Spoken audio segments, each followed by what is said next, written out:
Hello again, precious friends. Thanks for joining Aunt Patty in the Carnivore Hippie's kitchen once again. I have to say, I am so excited and stoked by this recipe that I'm about to bring you. You may know I've been experimenting with these carny noodles or car noodles as I've called them, thanks to Indigo Nilly for once again for the inspiration for this. The reason I'm so excited is because as I was experimenting with them, I began to I realized at one point how similar they were in texture to udon or uh, what is called in the Bay Area lo mein, a particular kind of soft wheat noodle that's used in Chinese cooking. Now, my husband grew up in Hawaii on Oahu, and I grew up in the San Francisco Bay Area, both regions being very well known for having excellent, authentic Chinese food. So when I, as a teenager, decided I wanted to learn to cook Chinese food, I already had a taste for real Chinese food and what it ought to taste like. And when I became aware that these might be a substitute for one of my favorite Chinese dishes that I have missed ferociously, I must be honest. Chow mein, what's called chow mein in the Bay Area. It's called lo mein and various other things in other parts of the country. But it's basically stir-fried soft noodles with vegetables and meat. And it's been one of my favorite dishes for as long as I can remember, and I have missed it ferociously. So I decided yesterday to do a test run with the car noodles and see if I could mock up something that at least tasted like chow mein. And I blew my own socks off, frankly. I'm so excited. This is so close to what I would call real chow mein that as it makes no difference. This is going to keep me away from the Chinese buffet. That's all I can say. Okay. So really excited. If you love Chinese food, all I can say is you're going to have to try this. Just please. Anyhow, fair warning, this is not a carnivore recipe. It can be made carnivore, and I'll go into that as we go. But this is going to be a traditional style chow mein pan-fried noodles with the traditional vegetables. Okay, so just be aware. If you don't want to do vegetables, you just leave them out. Skip all the steps with the vegetables, and it'll be wonderful and delicious, and you will enjoy it. But let's get started. So first of all, as usual, hardware. A large nonstick skillet. Sorry, you're just going to need a nonstick skillet. If you have a large cast iron skillet that is well seasoned, that you're accustomed to using, that will probably work. But other than that, it just needs to be nonstick. I'm sorry. I know some people have an issue with it, but it's just going to need to be nonstick if you want to make this recipe. A pair of tongs that's appropriate to your cooking service. And some fat for the pan. This is just my good old tin of bacon grease. You can use whatever kind of fat you want. Duck fat would be awesome in this, by the way. But you can use any kind of fat you want. You can use ghee. I wouldn't use whole butter just because the temperature gets hot enough, your butter may burn. We have our recipe, one whole recipe of our carn noodles, which is about 160, 170 grams. Also, we have a couple of knives, which are, I'm going to show you how I deal with the ingredients. This is a half a pound of shrimp meat. These are pretty big, so I've cut them in half, and I'll show you how I do that. But you can use any kind of shrimp meat, or you can use half a pound of any kind of meat you want, really. This is 4 ounces of shredded cabbage. This I hand shredded it because I keep cabbage around because I love it. So I do eat it semi-regular basis, probably about once a week, twice a week this week. But anyway, this is going to add about 4 grams of carbs to the dish. This is 2 ounces of shredded carrots. Again, this is going to be 4 grams of carbs, thereabouts. Fair warning. This is going to be 3 ounces of spring onions, which is again going to be about 4 grams of carbs when all is said and done. Okay. And over here we have our sauce. Here's our sauce mix. And that sauce also will have a little bit of carb in it. It's going to have about 2 grams of carbs or thereabouts. It's going to be a tablespoon of soy sauce. I like this kind. This is the kind I always use, but you use what you like. A tablespoon of fish sauce. Now, traditionally, chow mein is made with oyster sauce, but oyster sauce is sugary. It's 5 grams of sugar per tablespoon, and I haven't really been able to find oyster sauce that's low carb. It just doesn't exist.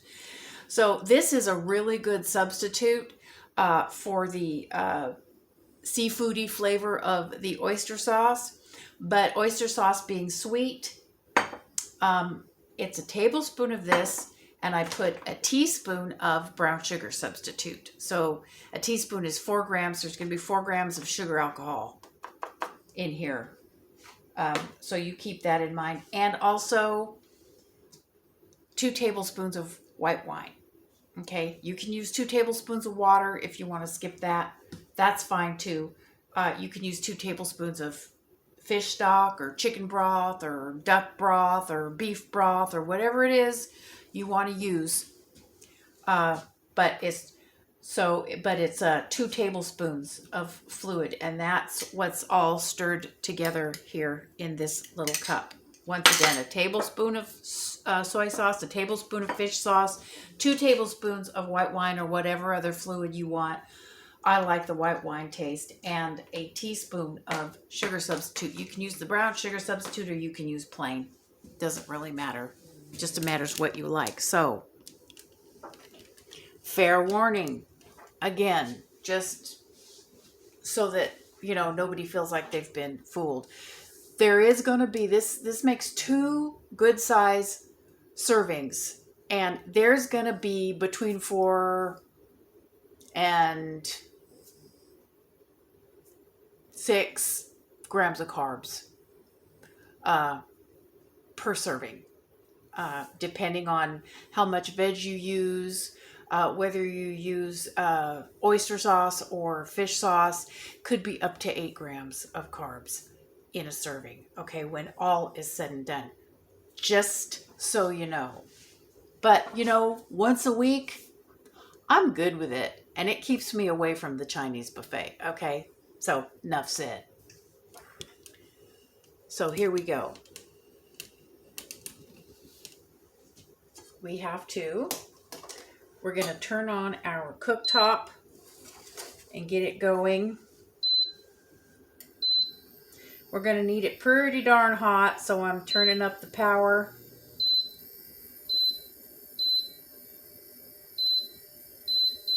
We're going to get it nice and ready to get hot. And while it's doing that, I'm going to show you how I have dealt with the vegetables. Now, you can buy pre-shredded carrots and cabbage, so I'm not going to bother with that. Just buy a bag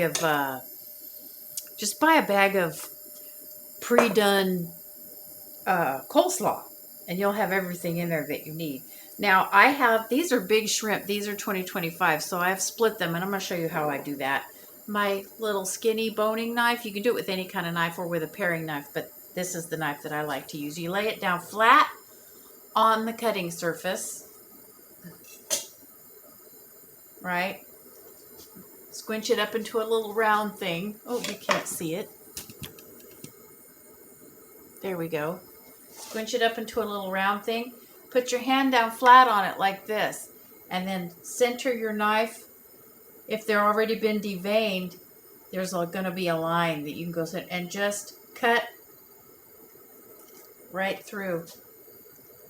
And if you have little shrimps, you don't need to do that. I'm going to show you one more time. Just like this. And these are also way easier to do. I think I left 3 of them undone. There it is. These are also easier to do if you do them partially frozen. There we go. So there we go there. And I'm going to show you how I deal with the green onion. Cut the little hair off, the little punk rock hairdo off. And with the greens, you need to cook them a little bit differently than the root ends. So I cut the greens off in about 2-inch lengths, like this. And then I cut the bulb part in half. Let me get my right knife for this. And then the bulb part, the lengths of the bulb part, just cut that in half, open like that. And then once it's open, just cut each of those in half. And that's how you cut the green onion into strips, or julienne. So once again, cut that in half. Now that it's open, cut that in half, and cut that in half, and then you just, that separates. And now we have our strips, because everything is going to be long and noodly. As you can see, this is long strips, this is julienne, the shrimp is in, you know, kind of long strips. But like I said, you can use whatever shape of shrimp. Or you can even use any other kind of meat that you want to. I made mine yesterday with some shredded pork, and it was awesome. Our pan is nice and hot, so we're going to get started. First thing we're going to do is we're going to, that's about a tablespoon of fat in our pan. Yes, Mr. Cooktop doesn't like it when I lift.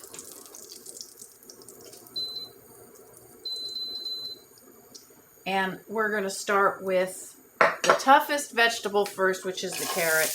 And we're going to give that a minute before we put the rest of the veg in. Start with the toughest vegetable first to give it a head start. And we're not really thoroughly cooking this. This is all going to be lightly cooked. So this has been in here 15-20 seconds. That's enough. In comes our cabbage.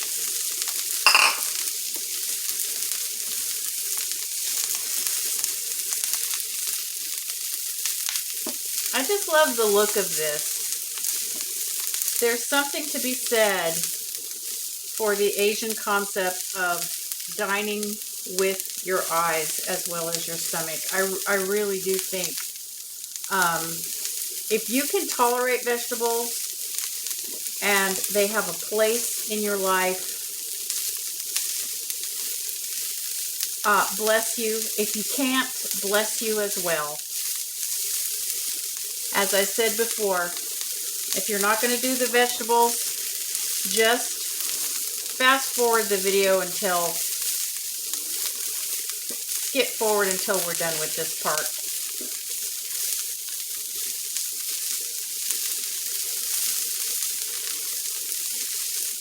Okay. If you find that your veggies are getting a little bit dry, you can add a little bit more of the fat. Or if you want them to cook a little faster, you can put a little water in them. But I don't necessarily want to put water in them because I want them to get a tiny bit of char on them, because I like the taste of that.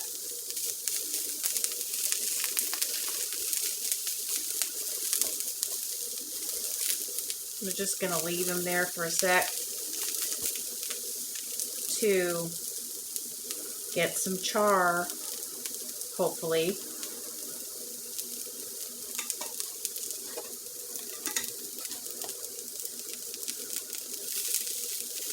Turn them over to look. Oh, yeah, I see. I don't know if you can see it, but yes, I've got a little bit of browning on them.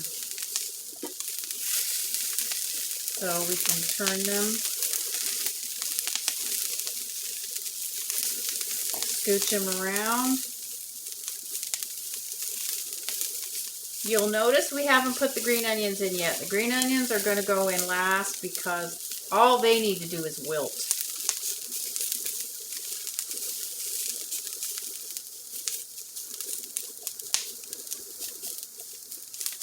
And these vegetables are not going to be cooked soft at all. They're still going to be quite toothy, as it is said.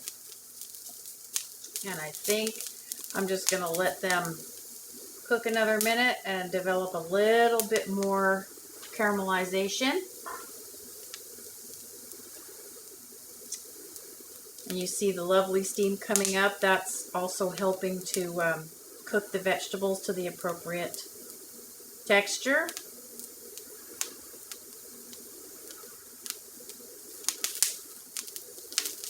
Yeah. I don't know if you can see this, but there's just little tiny spots of brown that have developed on the shreds of vegetables. And you'll also notice that the cabbage has shrunk down quite a bit. Okay, now, Mr. Cooktop's going to gripe at me because I'm removing the pan from the burner. Whoops. Let's not make too big of a mess. And we're going to remove the vegetables into our bowl that we have set aside. And we're going to clean up our mess. Here we go. So you'll notice this has shrunk down quite a bit. It's gone from about 2.5 cups to about 1.5 cups. And now we're going to lubricate our pan once again. And we're going to put in our shrimp. Give it a second. Get it nice and hot.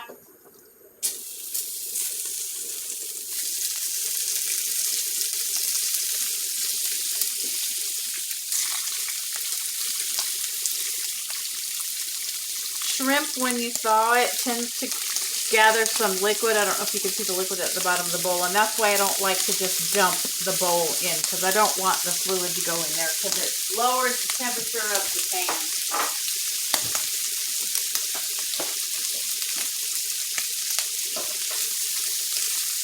And you want your shrimp to cook quickly, because that's how they stay tender and have the best flavor.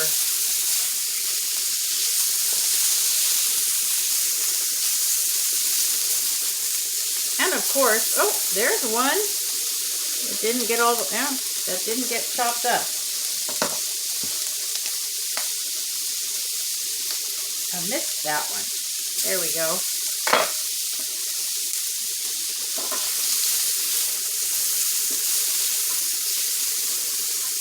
Now, because we're going to be cooking this an additional minute or two once we get the noodles done, these don't have to be 100% done. They can be a tiny, tiny bit translucent because, number one, they'll continue to cook when we put them in the bowl, carryover cooking, and because we're going to cook them additionally a little bit later. So we're going to put those to the side in our bowl to reserve. Yeah, we're halfway through, people. This is really fun and fast. Again. Now this time we're going to put a little bit more because this noodles need a little bit of fat, a little bit more fat. We're going to put about 2 tablespoons of fat in here. You can even do more. You can actually do as much fat as you want to, actually, here. As much fat as you're willing to eat. Okay? We're going to let this get nice and hot. You can, I don't know if you can see it, but it's actually smoking a little bit. And we're going to introduce our noodles. Our faux lo mein, as I like to call it. And we're going to toss and coat it really well with the oil and fry these noodles. Stir fry. As Martin Yan would say, I don't know if any of you remember Martin Yan from the Bay Area. He's gotten kind of nationally famous now, but he goes, always moving. You want to stir fry, not stare fry. Ha ha ha. Always loved that. Anyway, so this doesn't take very long. Only long enough for the noodles to heat up, and they will take on a really neat texture as well. So now, everything goes back in. Now that the noodles are warm. And we're going to put our onions go in. This pan is almost not big enough. But it just looks so abundant. You know what? I'm going to switch to a couple of forks. So if your tongs are just not doing it for you, which sometimes can happen, switch to 2 forks.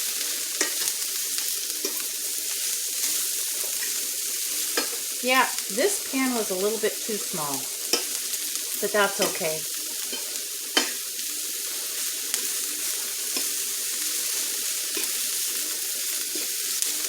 Now that everything is in here and everything is mixed up,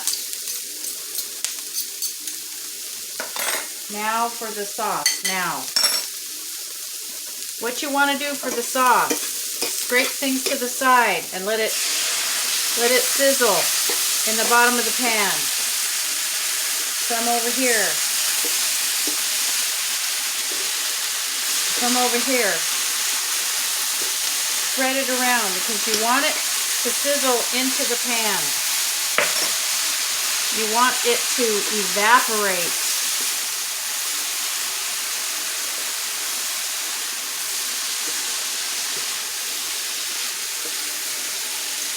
Yeah, I am just making a tremendous mess. Toss.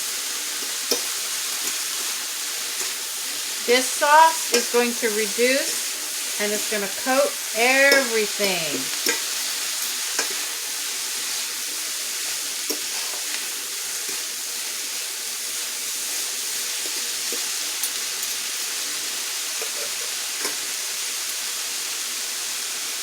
Get back in there. Continue. Until you see no more liquid at the bottom of the pan.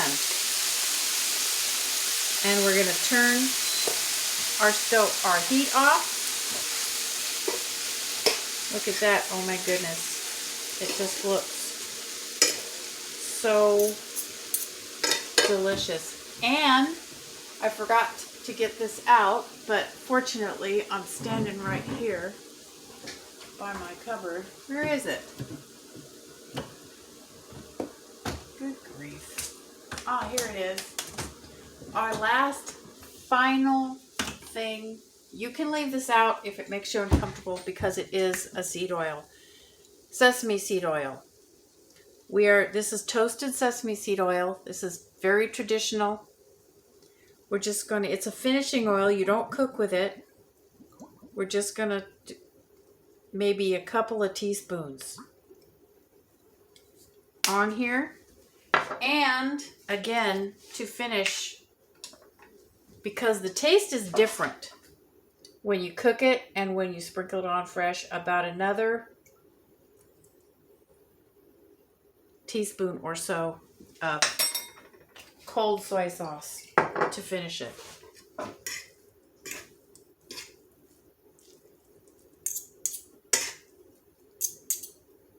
I wish you could smell this. It smells like one of my favorite Chinese restaurants back in the Bay Area. And let me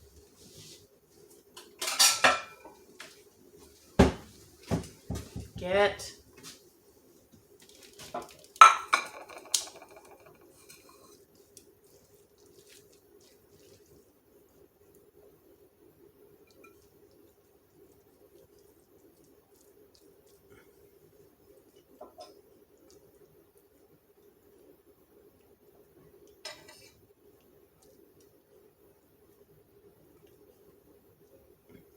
look at that, my friends.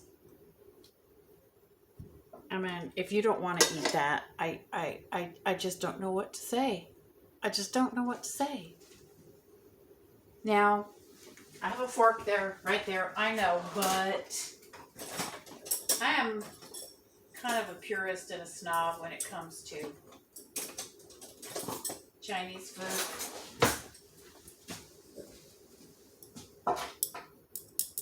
Whoops. Yes, I do use chopsticks, and I'm pretty good at it if I do say so myself. I learned to use chopsticks when I was a kid.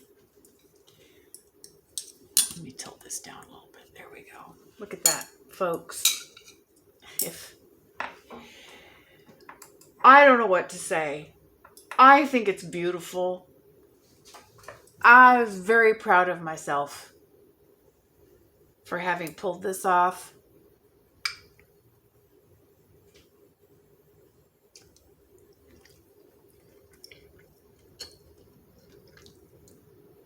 Oh.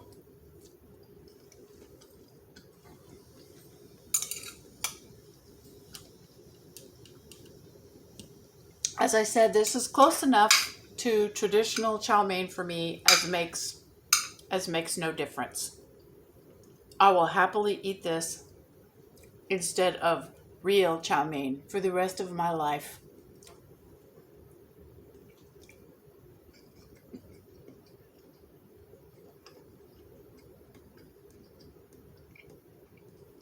And you know, that's what I'm aiming for. I'm aiming for food that will make me spiritually happy and also physically happy and healthy.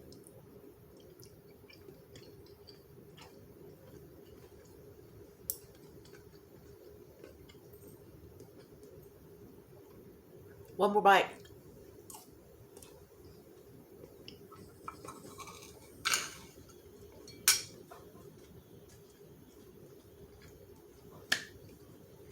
My precious friends, oh my goodness, that's so good.